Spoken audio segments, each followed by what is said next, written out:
मैं रेणुका मिश्रा। आज का शुभ विचार है जीवन में बदलाव।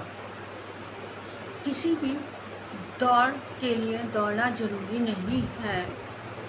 छोटे छोटे कदम बहुत इम्पॉर्टेंट होते हैं। ये छोटे छोटे कदमों से ही दौड़ पूरी हो जाती है। इसी तरह छोटे छोटे स्टेप से अपने जीवन में बहुत बड़े बदलाव और अचीवमेंट हम हासिल कर सकते हैं।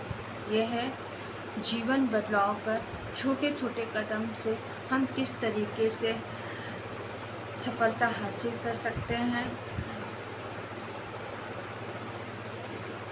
यह है आज का विचार। छोटे ही कदमों से ही हम बहुत कुछ हासिल कर सकते हैं। आपको अच्छा लगे लाइक करिए, सब्सक्राइब करिए और कमेंट्स करिए।